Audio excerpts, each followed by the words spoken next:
Hi guys. Yay! It feels so good to be back. But it was actually really great to take a break too, honestly. I worked way too hard last year and I have the resounding gut issues to show for it. Working too hard always messes with my gut. So this year is all about getting back, getting myself a little bit better habits. You know, it's so crazy because I had great habits before I started my business. Like I worked out every day, strength trained, at least 4 times a week, ate, every 3 hours. And then last year it just kind of went by the wayside, and now I need to remind myself to practice what I preach. So we're all on a journey, and this year really threw me through a loop. I had a lot of life things happen. Fully Nourished was launched, which was like the hardest I've ever worked in my life, but was awesome. And then a family friend died, and so I inherited a German Shepherd, who you can hear right now is a lot of work.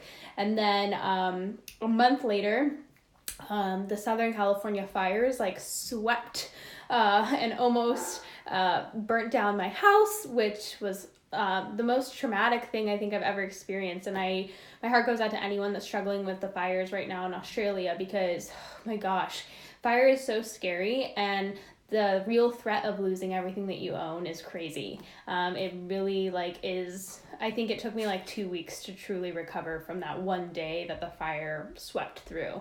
So it just has been a year, and I'm glad that we are in a new decade and a new year. But this is the first Q&A of 2020, and it's all about you. So lay your questions on me, whatever comes up. I did see some questions being asked about, I know in my post today, I talked about macronutrients and the right balance of macronutrients, but that's very relative on the person. I know a lot of people are gonna be like, well, what is the right balance of macronutrients? And ideally, I like to see it at about 25% protein, 25% fat, and 50% carbohydrate, with a little give or take when it comes to carbohydrates and fat. But honestly, protein should kind of stay consistent and should always stay around 100 grams or above if you strength train or work out.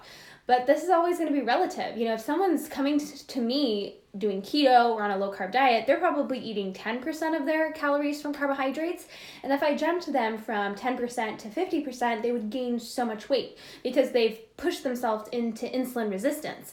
So, you have to slowly allow their bodies to start burning carbohydrates again as fuel. And that can sometimes take a year. So I always, it's very relative on the person. I always have them count, just simply track their day, calorie-wise and macronutrient-wise, about 3 days worth, and then we see exactly where they're at, and then we adjust accordingly. If somebody's starting at 1,200 calories and no carbs, we're gonna slowly move them up. I would, of course, I like to see somebody at 2,000, 2,500 calories. The more calories, the better. If you can handle a lot, that's great. But a lot of people have yo-yo dieted themselves into just metabolic distress, so they can't handle that much. So sometimes it's quite a bit of healing before. I got a question. Can you take nettle root extract for PCOS? I don't know. That's a question for your doctor, but I don't know. I mean, I guess it could be detoxifying to the liver a little bit and supportive of the liver, but I don't see really what it would do. What are your thoughts on food combining? There isn't a lot of research really, so I wanted your opinion. I just think it was kind of like a dietary fad of the 90s. A healthy digestive system can handle all foods together. If you can't handle all foods together, then you've got bigger problems than how you're combining your food. But yeah, I mean, some people, they truly get horrible stomach pains when they combine foods, but if that's the case, then you got really deep issues that you got to work out. But as a general rule of thumb, you should be able to combine foods. I find that combining a little bit of fruit with some starch tends to actually help us utilize the starch better, because remember, starch is pure glucose, right? And fructose is going to be stored directly by the liver and the muscles. And so when you combine fructose with starch, which is pure glucose, you are kind of making sucrose, and that just allows less of an insulin spike because fructose doesn't require an insulin spike. Hi girlie, hope you're doing well. Thoughts on EPA recommendation that women and children limit consumption of any fish to 12 ounces per week, and Matt Blackburn's recommendation of seafood max once per week. I just think it's really like relative to what you're eating. I don't really stress about like super like details like that. I like to look at the quality of your protein. For example, if you're eating a bunch of chicken, it's better that you would eat fish. So I think it's just relative like to your means. I do think ruminant animals are going to be the best. Bison, beef, even like if you can do game like venison. But it just is kind of what you have access to. So it's really all about like ease of consumption, right? Because it's one thing to know what the best thing to do is, but it's another thing to be able to do it. And second thing is like, what do you have access to and what's in your means? What can you afford? So I would prefer someone to do like a low fat fish over poultry any day. And so if that's something, or a shellfish as opposed to poultry every day. So as long as you're getting plenty of saturated fats in your diet, I don't think you should stress about it. I honestly do like a white fish a couple of times a week or a shellfish a couple of times a week because that's what really fits my macros, and I like it. I like it cooked with a little butter and lemon. And I don't like to do, like, I just prefer not to do beef so much. A lot of times I'm doing like a beef or a lamb for lunch, some type of like stew or something that I've pre-prepped. And so I don't really want to do it again for dinner. It's just kind of a preference. But, I don't think poultry is a good idea regularly because it's just so high in omega-6s and they're fed such crap. So overall, I wouldn't stress about it, but I think it really depends on like what you have access to. And then of course, like we want to also be aware of like what types of fish we're consuming. If we're consuming like really high up on the food chain fishes, like tuna or salmon, or more of like tuna, you're gonna have a lot of mercury. So I'm looking at like low fat fish. Like I do a lot of like barramundi, I think that's how you say it. I know it's a more Australian fish, or cod or something like that. Like a really low fat white fish. When adapting to a new style of eating, how can I gauge progress? Labs, blood glucose reader. Does the A1C matter as much for insulin marker? The biggest gauge of progress is your temps and pulses. Where did you start and where do you end up? Optimally, you want your metabolism high functioning, around 98.6 at its peak or a little bit above that. You want to be waking up above 97.8. And if you're not there, then your goal is to get there. And then pulses, you want optimally to be between 75 and 85, because if your pulses are a little higher, you're pumping nutrients better, right? Your blood flow is better. That's more oxygen to your tissues and your cells. This lie or this myth that the lower your blood pressure or your pulses, the healthier you are, came from the idea that runners and marathon runners are the healthiest of all individuals. Have you seen a marathon runner? They look like a decrepit skeleton. So we have to understand that a lot of what's considered normal or optimal is based upon faulty research or faulty science. People, scientists are not God. A lot of times they start to say like, oh, a marathon runner is the picture of health. So what does a marathon runner's stats look like? And then they're like, oh my God, their pulse is low. This must be optimal for your cardio function. And then like 10 years later, they're like, oh shoot, marathon runners are dropping dead of heart attacks. Oops. And they don't really like that they might like retract that myth or redact that myth, but they're not going to go and change the public consensus. So it's really important to understand that your pulses and your temperatures matter, and then overall how you feel. And then a lot of times when people have really destroyed their metabolism, they do end up gaining weight. A lot of people like to use weight as a gauge of health, but I think that's kind of baloney for a while. If you've kind of done a lot of destruction using stress to lose weight, you're probably going to have to gain some weight. But the best way to shift your lifestyle is to make sure that you don't really increase the amount of calories you're eating or lower the amount of calories. You want to kind of stay around like the same calorie range that you've always eaten and around the same macronutrient range. You shouldn't like go crazy with the carbohydrates at first. You should slowly increase them over time and then slowly lower fats, especially if you've been doing like a high fat diet. There's a lot of fat being burned. And then insulin sensitivity is usually poor when someone's been doing a low carb or a high fat diet for a long time, and so that's another reason to take the carbohydrates slow and to rely a lot on fructose rather than pure glucose, which is going to be like starches or even grains. Fructose, remember, the first thing a bear eats when they come out of hibernation, when they're pretty much diabetic. When they come out of hibernation, they're pretty much diabetic. What's the first thing they go look for? honey and fruit. That's the first thing they eat. They're going to go straight to the beehive and start scarfing down honey like crazy because inherently nature has kind of told them that they need to regain their sensitivity to glucose, and honey is what does that for them. It's the fructose in honey. So just keep that in mind. When a lot of my clients or a lot of people that follow me are transitioning a lot of times from low carb eating or keto eating, you kind of want to lay a little heavier on the fructose. I know it's really tempting when you haven't eaten carbs for a long time. You just want to go crazy with them. And a lot of people do. And I think sometimes, honestly, it's what the body needed. Even if they gain a bunch of weight, I don't think weight is a measure of progress or health. I think there's a lot of people who are heavier individuals that tend to be healthier.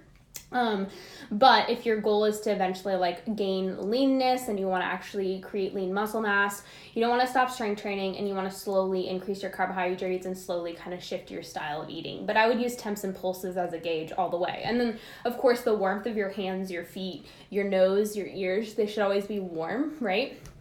And then, of course, just how you feel. How are you sleeping? How are you, how's your moods? You should feel really happy, really positive. You should sleep really, really well. You should wake up with lots of energy and shouldn't have an afternoon slump. You should feel pretty good. I have PCOS and experience blurred vision when eating sugar, but also have hypothy. Not sure if keto is too extreme. Remember guys, that when you can't utilize glucose properly, you need to focus on the health of your cells, because it's not a sugar problem. It is a ability to use sugar problem, an ability to respond to a specific hormone that's secreted by the pancreas. And a lot of times that's due to gut issues. That's due to a lack of antioxidants sometimes, especially vitamin K.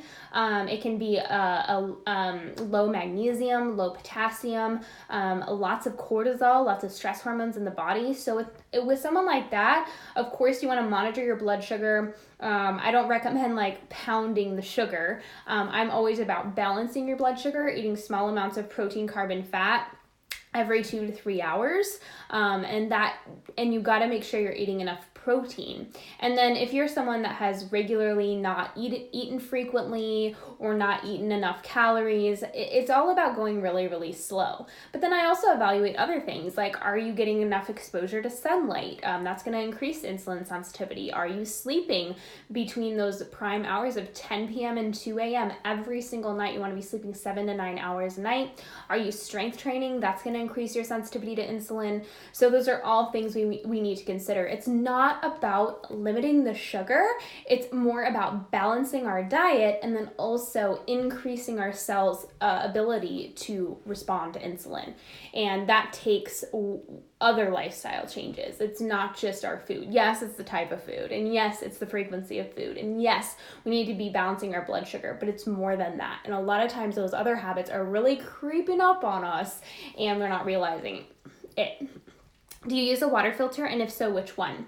I use an Aquasana, which I got a few years back. It's an under the water filter, and then I got the whole house filter. I probably would get a different one if I knew what I know now. If I was renting a house, it would be a Berkey all the way because it's so, you can just dump water in it. You can transport it. It's not permanent. But I think I would like the Pure Effects filter, or Pristine Hydro is the king, but they're very expensive. So if I was to recommend one now, it would either be, I still like the Aquasana, I have no problems with it, but I think the Pure Effects filter would be a little bit better than that. But I think it's really important to just consider what's in your budget, what can you afford, what is doable for your living situation. It's going to be different for someone that lives in an apartment, than lives in a house, and lives in a rented house. It's based on what your situation is. But yeah, I personally use Aquasana, but if I was to purchase again, I probably would purchase something different. Do you sprout beans and nuts? I don't eat beans and nuts. Ew. Why? I don't understand. My parents are obsessing over the new plant-based Game Changer documentary, and they both have digestive and hormonal issues. Best way to address this when they ask for my thoughts. It's one of those things where people just sometimes need to learn the hard way, and you kind of have to evaluate and decipher what that what that looks like. I think some people are really attached to their emotions regarding a belief system, and they it's truly a diet, but they think they actually internally have internalized it as a belief system. So in some cases, I think it's more stressful to like fight on it and even like address my thoughts, and I just like zip my lips unless someone asks me about it. You guys would be surprised, but in my life, I rarely talk about health.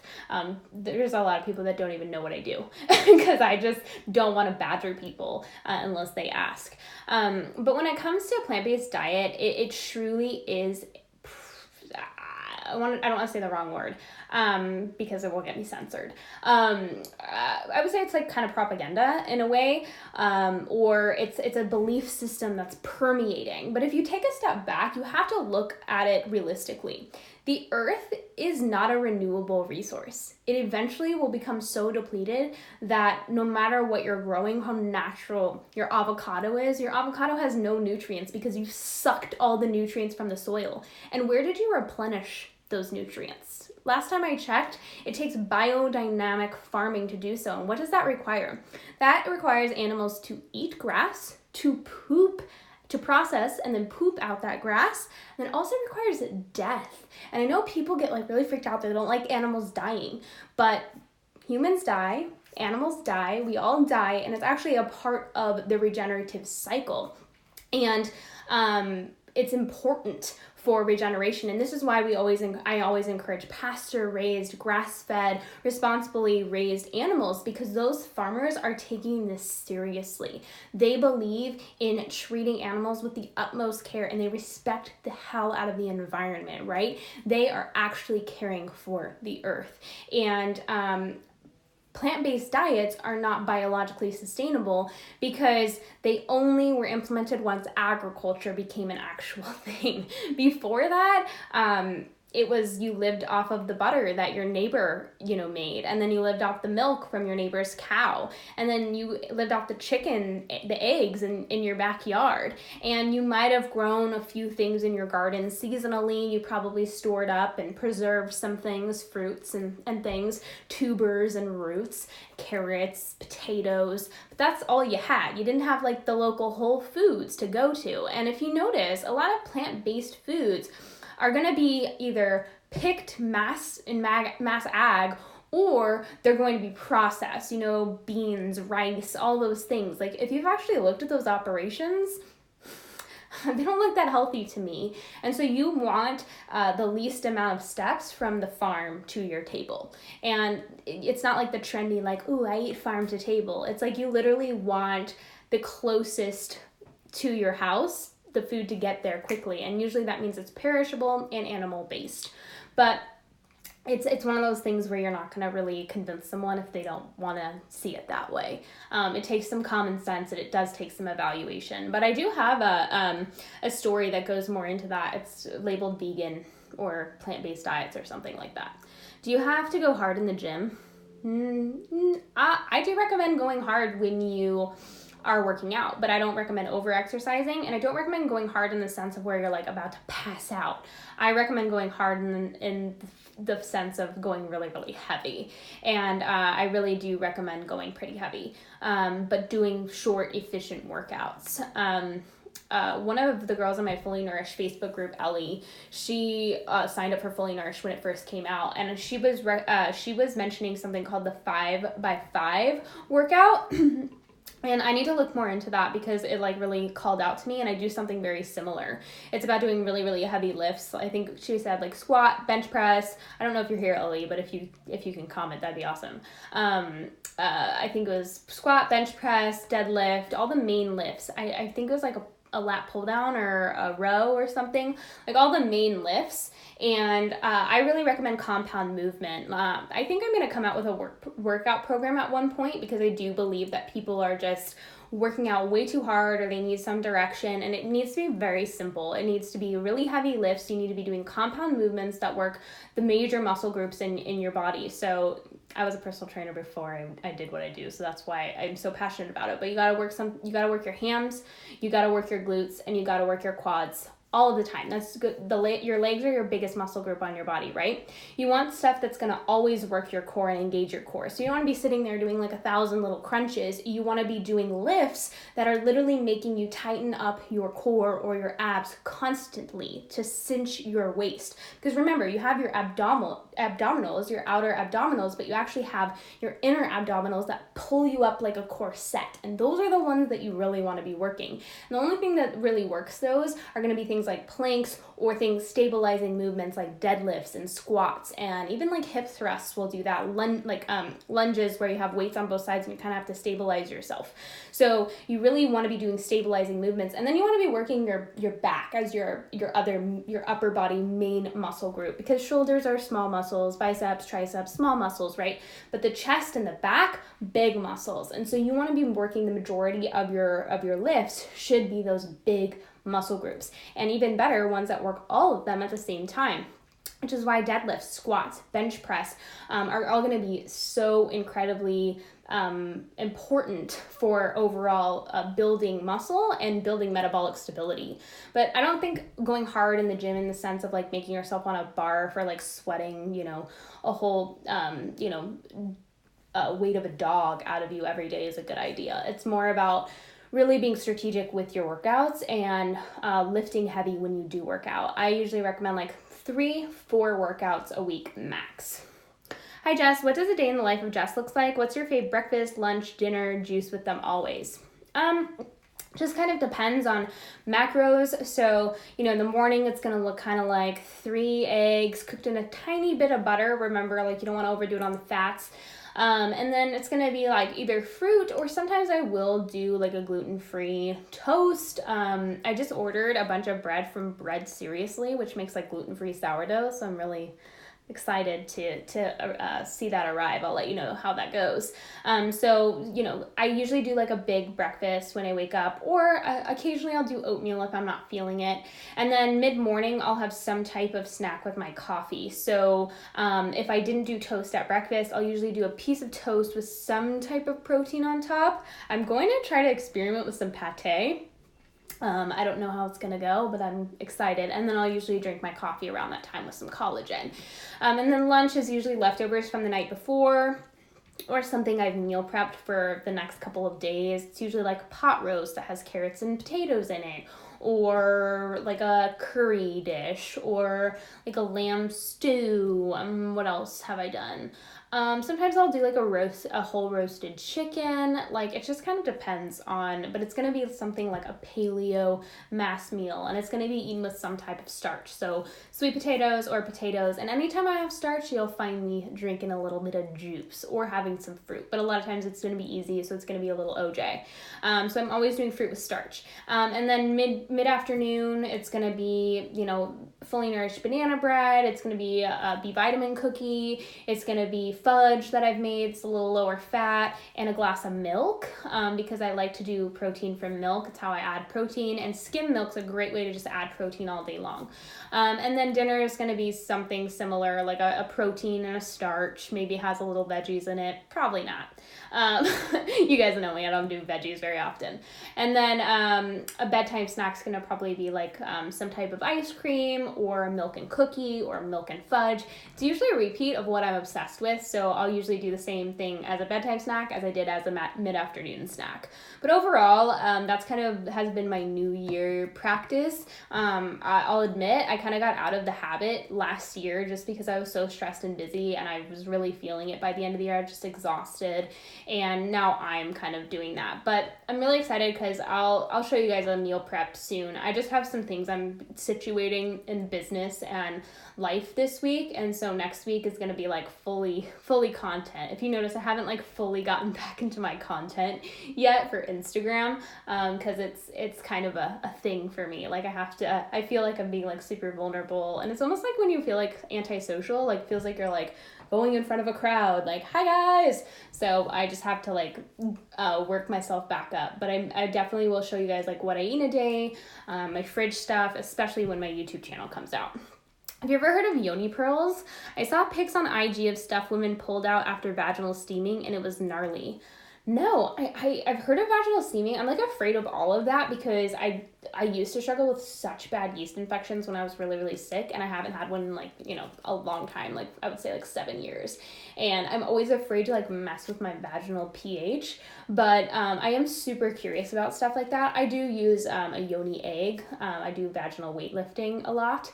So I have like it's not a jade egg, it's a rose quartz egg. So I have done that to like strengthen my vaginal walls. But I have not heard of yoni pearls. I need to definitely look that up. I'm actually going to write it down. You guys always mention really interesting stuff, and I always sometimes, like, if I haven't heard of it, I'm like, I'm going to right now.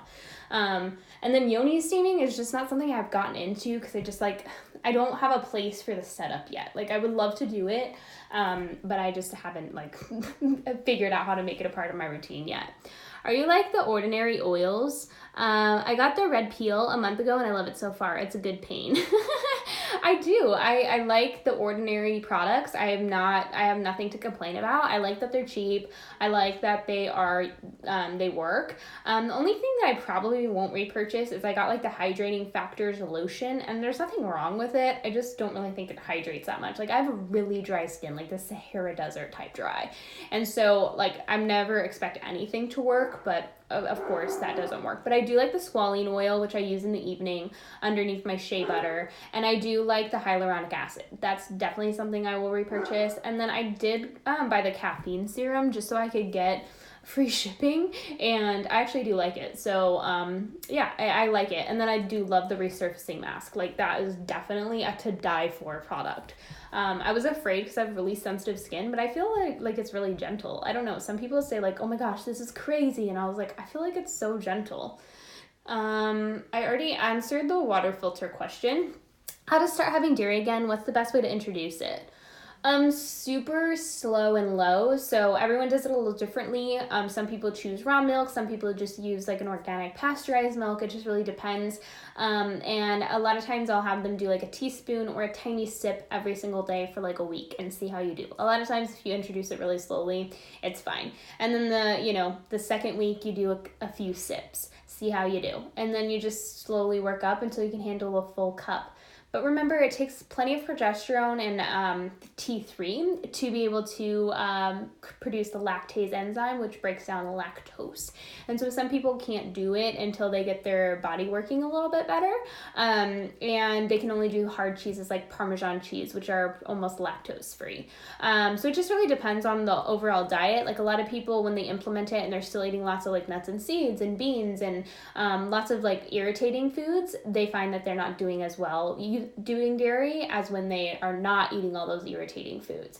So a lot of people don't realize that all of the other irritating foods in their diet are actually causing them to be sensitive to dairy. They don't realize that it's not the dairy, it's the other foods in the diet. So it just really depends. Like, a lot of people, if it doesn't work for them, I always say like, okay, really review what you are eating on a regular basis. Review if you just need to do a little bit more work on your body. And don't give up. Try a different brand, because all brands are going to be different. There's different bacteria in all milks. But usually if you start with a very small amount every day, it goes pretty smooth. Thank God I stopped keto on your advice. My 99% honey lozenge has been my lifesaver for a cold to have right now. And ginger tea with added honey. I wouldn't have touched it while keto.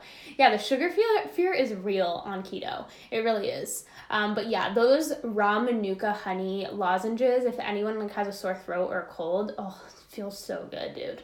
So good on the throat. They actually work really well for H. pylori too, as a side note. They're really good for gut work. What can you do when you don't have an appetite? Sometimes drinking your meals is best. The worst thing you can do is not eat, because it's going to lead to a slower and slower metabolism, which is going to lead to a slower and slower appetite. So the goal is to kind of get food in regularly in any way possible. And I usually just recommend eating what sounds good. So the first thing, just like eat what sounds good. Sugar is an easy way to get calories down, and protein tends to be the hardest. So I usually recommend like fruit smoothies with collagen, sometimes like a paleo protein powder or a casein protein powder. Jello is great. I just usually make Jello with like grape juice and gelatin, or orange juice and gelatin, or coconut water and gelatin. That's easy. I'm trying to think of what else. Like gummies, like if you make gummies with gelatin, things that are like easy to get down. Fruit tends to be easy to get down, and usually will give you an appetite about 30 minutes to an hour later. So just figuring out things that kind of spur your appetite. But the worst thing we could do when we don't have an appetite is to not eat at all. What could be cause for chronic hives? My son has been breaking in hives for past 2 weeks now, almost each day, swollen lip, doc knows, awaiting referral for allergist.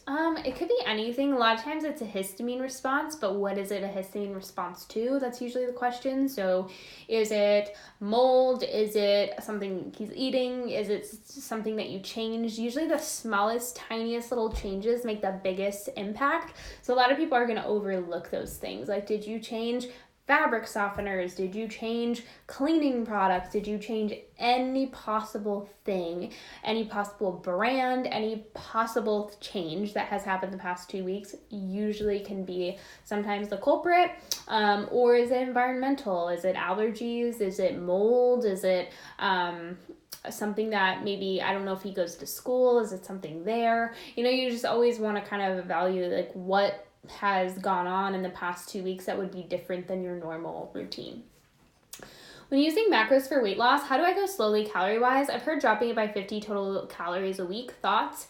Yeah, 50 to 100, or shifting macros. So a lot of people are doing way too much fat, and people don't realize that like the higher the fat in the diet, a lot of times the slower the metabolism. So fat does slow down the metabolism, and think about it this way. Remember, carbs have 4 calories, protein has 4 calories, fat has 9. So it's just harder to burn 1 gram of fat than it is going to be to burn carbohydrates or protein. And then keep in mind that the carbohydrates require more energy to burn, as does protein. Fat requires very little energy to burn the calorie. So I usually recommend doing a lower fat and a higher carb, higher protein, and cutting calories. That way you keep stress hormones down, you build muscle, you don't mess with anything, and it's more satisfying, honestly. Like, it's okay to eat a little less fat and to eat a lot more carbohydrates, because if, for example, if you cut 3 grams of fat, that's 9 times 3 is 27, so that's 27 calories.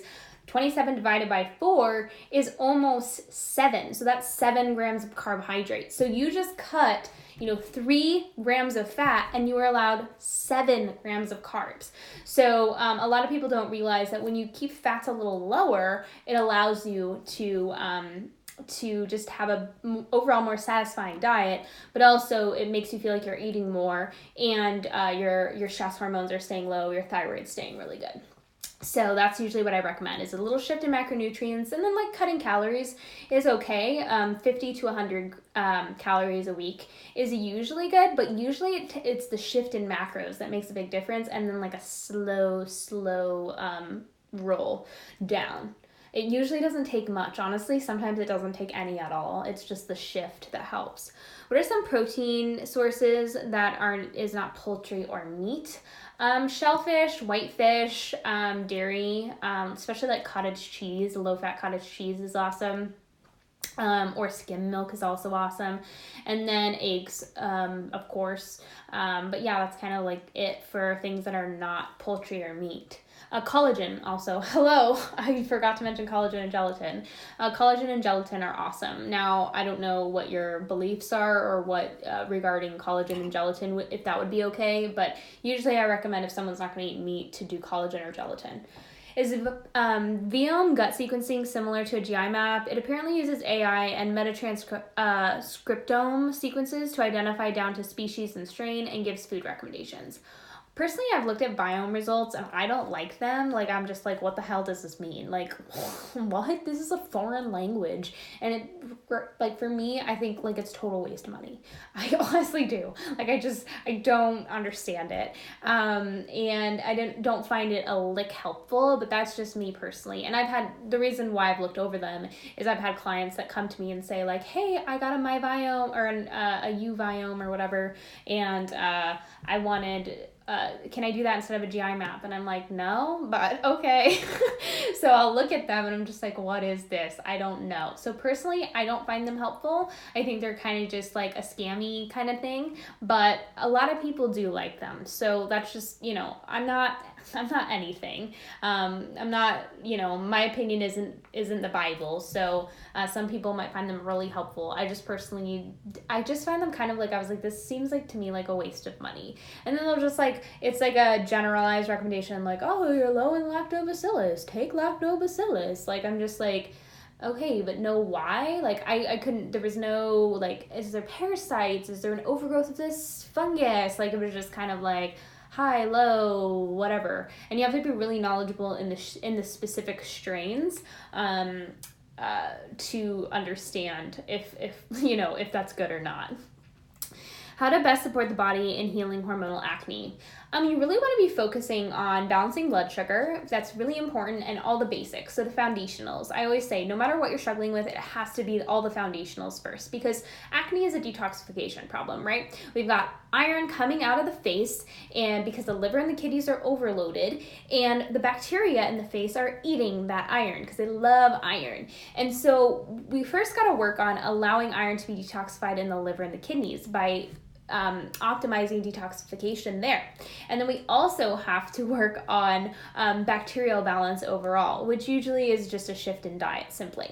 So I usually recommend a raw carrot salad every single day to take the burden of estrogen off of the liver, or a raw carrot simply. I'm going to post the recipe for the raw carrot salad tomorrow, so stay tuned. And then just overall balancing your blood sugar, eating protein, carb, and fat every 2 to 3 hours, and avoiding lots of irritating fibers. So if you're doing lots of cruciferous veg, lots of raw greens, lots of beans and grains and nuts and seeds, all of those things are going to be kind of irritating to the gut. And so I usually recommend shifting your focus to bioavailable proteins. That's going to be animal proteins, really high quality saturated fats, not a ton, but just, grass-fed butter, coconut oil, MCT oil, those types of things. And then lots of roots and fruits, because those are special fibers that are really gentle on the digestive tract, but they're also going to help bind to estrogen and carry them out of the body. And keeping your stress hormones down by eating every 2 to 3 hours really radically changes the body. So usually just spending your time focusing on eating every 2 to 3 hours, protein, carb, and fat, eating really nutrient-dense food, making sure you're getting enough sleep, making sure that you're getting out in the sun, making sure that you're not over-exercising, you're not running, you're not doing excessive cardio, you're strength training, or you're doing restorative yoga or something that builds muscle, and drinking filtered water. Those are the basics first. And then once you're doing that and you're really not seeing a shift, then that's where you start to dig a little deeper, and you're like, okay, am I low in magnesium or potassium, which a lot of people are. Some people need a lot of vitamin E to block those polyunsaturated fats, those free fatty acids that are causing lots of inflammation. So vitamin E is very helpful. Some people need a little more gut support, so the raw carrot salad doesn't do it for them. They need well-cooked mushrooms. They might need something that keeps the bowels moving, like cascara.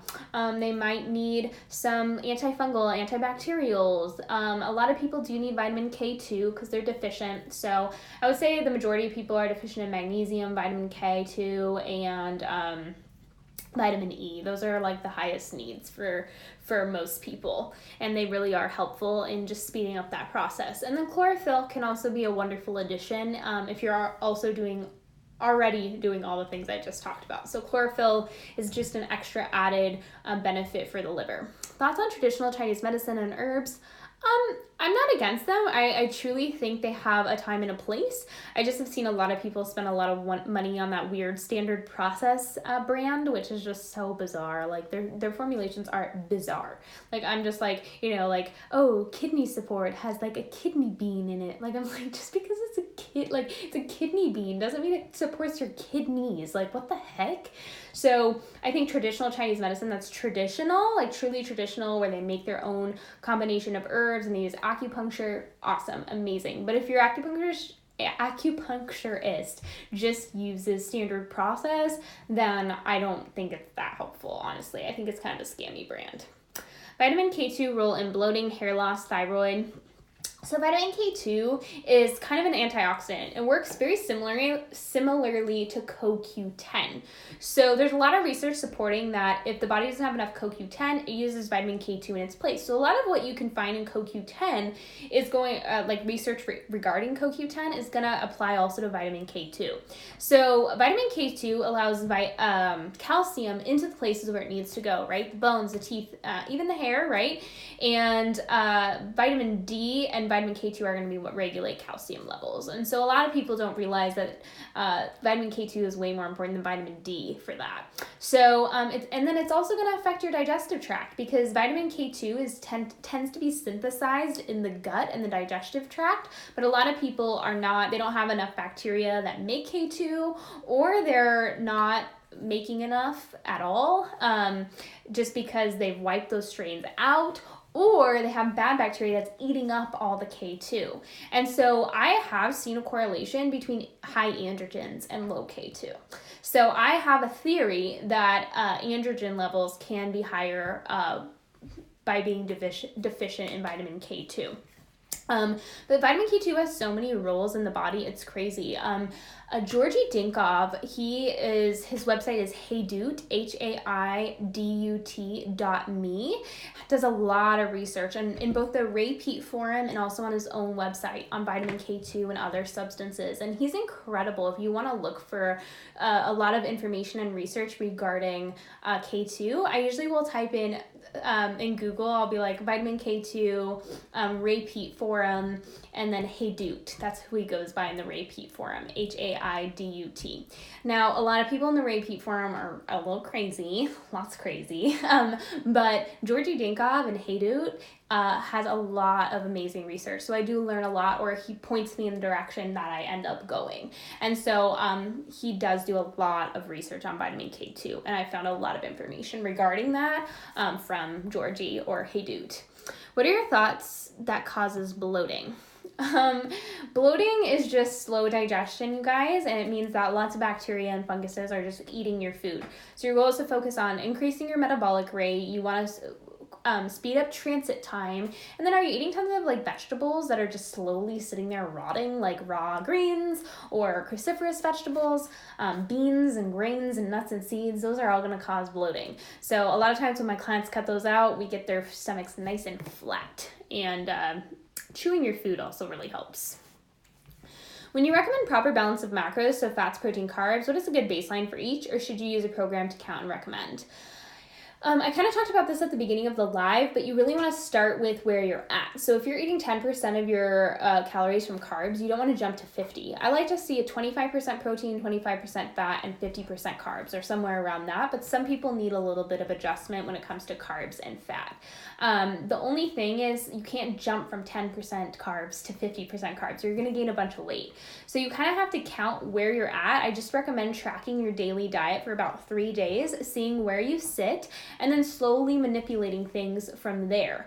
And your goal is to eventually get to an optimal place, but sometimes can take 6 months to a year, depending on how bad your habits are right now. So it just really depends on where you're at. So the first step is just to track where you're at, see where your macros lie, see where your calories lie. I never recommend eating less than 1,500 calories. So if you're really low, like let's say you eat 900 calories a day, you need to at least be at 1,500. And then the goal is to slowly increase to be at least above 1,800, but usually women are sitting more around 2,000 to 2,500, and carbohydrates should really be no less than 150 grams. But again, if you're eating 10 grams a day, you don't want to go to just 150 grams. You might need to go to 20, and then 30, and then 40, and then 50, and this might be each week you're adjusting things. So I don't recommend obsessing about macros, but if you truly need to lose weight, or you're really trying to dial it in, there's those people that now they've really gotten their health to an awesome place. Now they just want to get fit and lean, and they don't have to really worry about that causing stress on their body. Then they need to count macros. If you want to get close to a 6-pack, or you want to really start seeing your muscle tone, then you do have to make those sacrifices. But I don't recommend tracking for everyone. Some people just need to eat differently, and then we start tracking. But it just kind of depends on the person. Why fruit with starch? Because I don't like to do glucose on its own. I kind of already explained that. Skim milk is better than 2% or whole milk. Just depends on your macros. So skim milk has no fat. And a lot of times I push it on the fats. And when I'm trying to lean out, like I'll take you guys through my journey right now. I'm really trying to lean up. I gained about like a good like 12 pounds last year, which who cares? My body needed it, and I wasn't really focusing on anything but just getting through the day. But now, like, I gotta deal with the consequences of my actions, and I gotta get a little leaner because my jeans are getting a little tight and I don't like it. So when I lean out, I'm gonna lower my fats a lot, and I'm gonna raise my carbs a lot so that I can keep my stress hormones down. And that looks like my fats being around like 50 grams. And so it's hard if I'm drinking whole milk.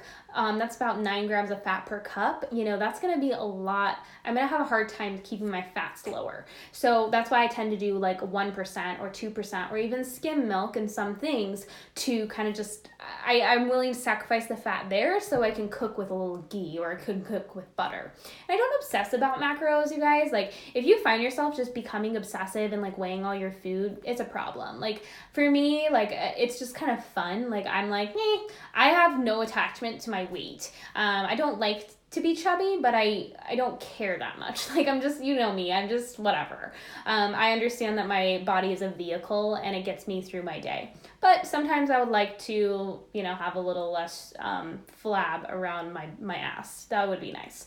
So I tend to do a little less fat when I'm trying to build muscle because I want to get lean. And skim milk is an awesome way to get a lot of protein in the diet easily. If you're trying to hit your protein goals or you're lifting and you're really trying to get that muscle to build, skim milk is where it's at. But it really depends on how much fats you allow. A lot of sources say a big no to dairy for PCOS. Do you disagree? Does it depend? You guys know I take a very different approach to PCOS. I really think that a lot of the information out there is just so confusing and just kind of BS-y. I personally do dairy, and a lot of my clients do dairy, and they're fine with it. And a lot of, ask my fully nourished students, they're fine with it. Some of them don't do well, but dairy is not the problem. It is a lot of times other things that are in the diet. And I also am going to ask you, what are you replacing your dairy with? Are you replacing with highly processed toxic almond milk, almond juice, or things, coconut milk that has a ton of guar gums and additives that are inflaming your digestive tract, causing more inflammation, which is going to increase androgen levels and estrogen levels? You always have to ask, okay, I'm cutting out a whole food and replacing it with a processed one. That's a little bad. And then, the calcium in the dairy is so important for regulating metabolic levels. So I just think there's so many more important things to be focusing on with PCOS, and dairy is one of those things that I highly disagree with for a lot of people that are cutting it out, and they're missing out on the vitamin A, the vitamin D, and the vitamin K2 that's in dairy, all nutrients that are very difficult to replace from a plant-based source. So we're cutting out, retinol, and we're replacing it with beta carotene, and that's going to have a way different effect on conversion to hormones. Remember, cholesterol requires vitamin A, sunlight, and T3 to convert into progesterone. And every woman with PCOS needs to be hyper concerned with her progesterone levels. You need to make sure that you're making enough and that you're responding to it well. And so many people are not. So I personally believe that dairy just provides the most amazing nutrients. And just keep in mind that it's also what's in your dairy. Your dairy should just be dairy. It shouldn't be, vitamin A and vitamin D and guar gum and carabine gum and locust bean gum. We got to make sure our dairy is simply just dairy, which a lot of times it's not. And so we're blaming a lot of the additives or we're blaming a lot of the dairy on what the additives are responsible for. Bought my first carton of raw, grass-fed, non-homogenized milk today. Excited to try it. Any things to be aware of beforehand? Never had raw milk. No, I've drank it for so long that it's just normal to me. But it's important to just kind of see how you respond to it and how your body digests it. Some people do better with pasteurized milk just because they're so sensitive to the bacteria. But a lot of people tend to say that raw milk is such a completely different food for them than pasteurized milk. So it just depends. But I think it's just kind of seeing how you do with it, and if you were going to tie in anything else in your diet. What are you wearing on your lips? So gorgeous. Trying to find a natural rose lip tint that's not too expensive. Right now it's just shea butter. I don't have anything on my lips, but I do really like, so I don't know how natural it is because some stuff that's Burt's Bees is not super natural, but they have this like, it's called a lip shimmer, but the watermelon color is to die for. And what I do is I put a little shea butter on first, and then I just dab that, like I take the little thin stick and I just dab that on there and just like kind of rub it in, and it just gives you like, if I put it straight on, it's very like color, but when you mix it with like a lip balm or shea butter, it really just gives you that like nice natural tint. But I have not been able, I really like lip tints. That's probably my favorite lip thing because I can like put the tint on at the beginning of the day and then just put chapstick on the rest of the day. I like how it gives you that like really natural look. I have not been able to find a good natural lip tint. Somebody recommended just use beet juice, and I'm like, I guess, but I'm afraid it's gonna like drip down my face, and then I'm gonna have like, like a vampire style lip. Also, you mentioned skim milk and being careful with fats for weight loss. I was under the impression that low fat or fat-free stuff should be avoided versus whole milk, etc. That was just kind of a rumor started. So a lot of people said like, oh my gosh, when you drink low-fat dairy, they add sugar. And I mean, some stuff like Yoplait yogurt will do that, but most skim milks are just simply the milk that has had the fat removed. And it's just, there's nothing wrong with whole milk. It's just like a calorie bomb. So just keep in mind, you can't chug it down. If you just compare like skim milk to whole milk, you'll realize that the whole milk has, triple the calories that the skim milk does. What I sometimes do, because skim milk is disgusting to drink straight, it tastes like watery milk. Sometimes I'll get the half gallon, because I know you live in California, I get the half gallon skim and the half gallon whole, because that's all they sell, organic pastures, and I combine them, and I think it like makes like a 1% or 2%. It just tastes better if you're going to drink it straight. Or I'll make chocolate milk out of skim milk. But yeah, there's nothing wrong with drinking non-fat dairy or lower fat dairy if you find that you need less calories. Whole milk's just higher in calories. Would love to learn more about iron overload and how it's more common than we think. What factors aside from genetics cause it, and what to do about it aside from giving blood? Giving blood and making sure you're having a regular period are the optimal things to think about. You also want to make sure you're not low in magnesium or you're not low in vitamin C. You want to make sure you're getting plenty of vitamin C. This is one of the million reasons why low fruit diets are horrible. And everyone's going to be a little different, so it's really dependent on all your minerals. But almost everyone has iron overload. If you grew up on fortified cereals, you were getting, I think it's like sometimes like 8 times your daily amount of iron a day.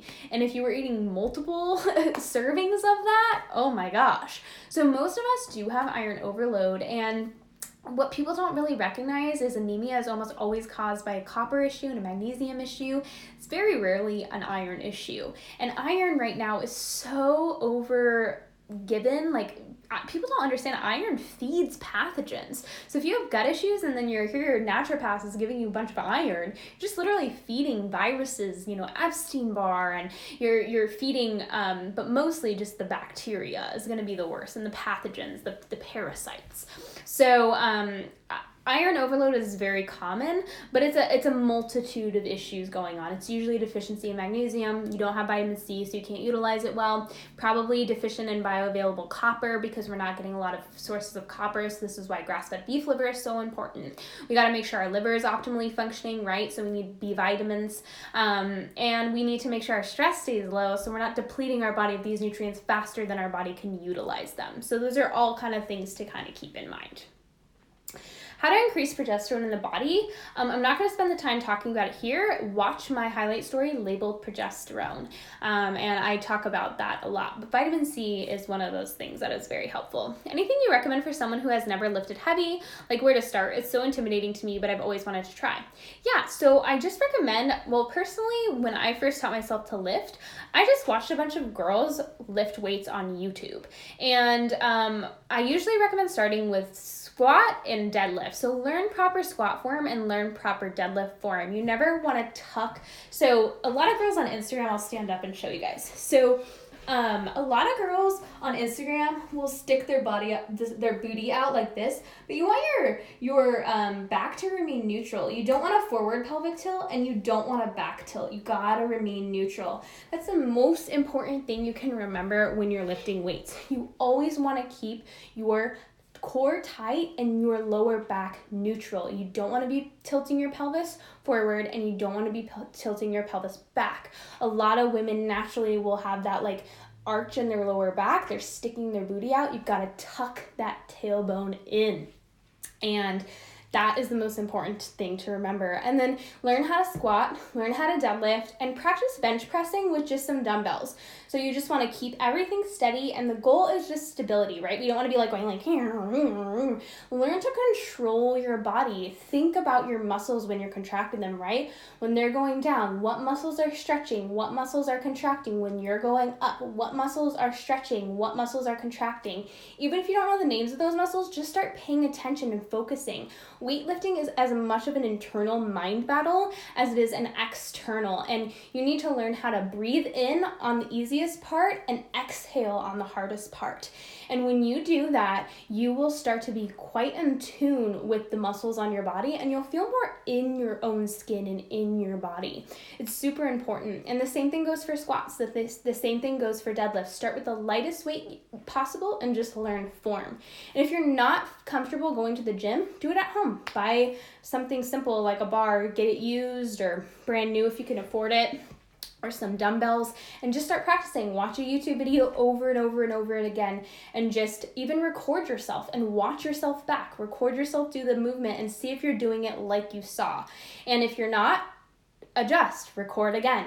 It's very helpful to see yourself lifting, because you're like, whoa, my form is weird, or my form is whack, and you can start to adjust. And but the most important thing is keep that core tight, keep that lower body neutral. You don't want to like push it forward, but you want that neutral lower body.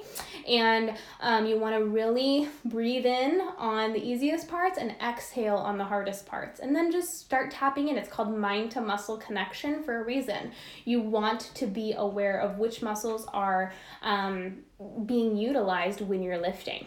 But yeah, it's more, there's no right or wrong way. I know it can be really intimidating because there's so many, there's just like, it's such a weird industry, but I wouldn't be intimidated. Just start with 3 things. The most important lifts are going to be your squat, your deadlift, and your bench press.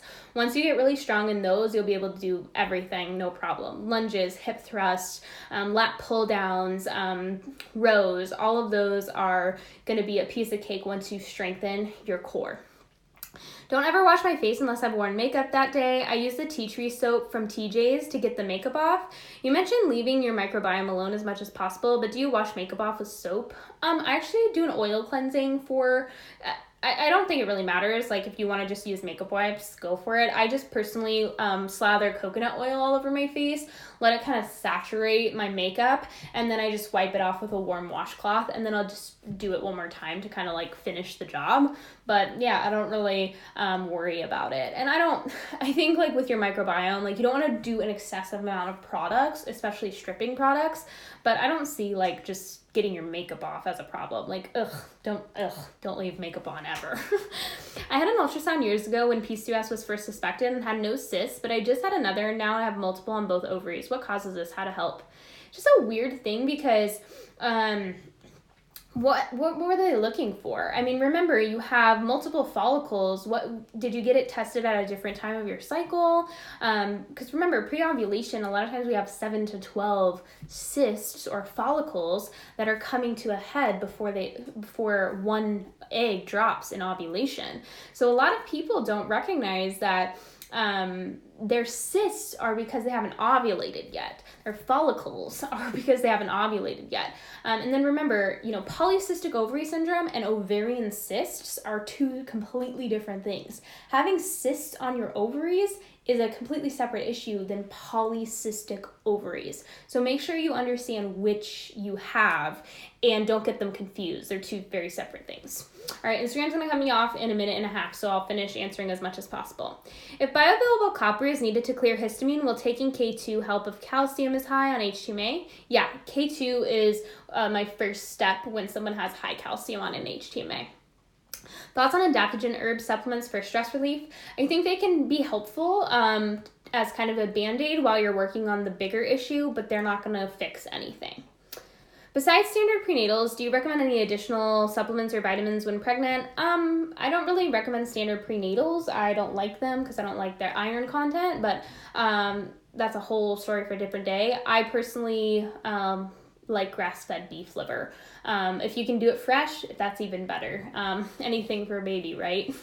Does Great Lakes have both collagen and gelatin in one? No, because collagen and gelatin are two separate things. Gelatin gelatinizes when exposed to liquid, and collagen does not. So they're two separate things. Thoughts on using retin-A topically for acne long term? I think it just depends, but it's going to make the skin really sensitive, especially to sunlight.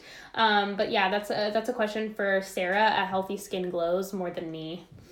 I cut out carrots for a year because I was following an anti-inflammatory diet, and now that I've tried to eat a raw carrot every day, I get bloated and stomach pain, not sure why. Remember, they're very antibacterial and antifungal. A lot of times they're going to clear bacteria at first, so maybe start small with like a bite or two and work your way up. That's definitely going, carrots are just very antibacterial.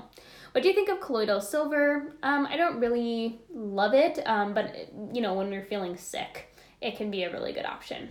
All right, you guys, thank you so much for joining me. I'll upload this onto YouTube as soon as possible.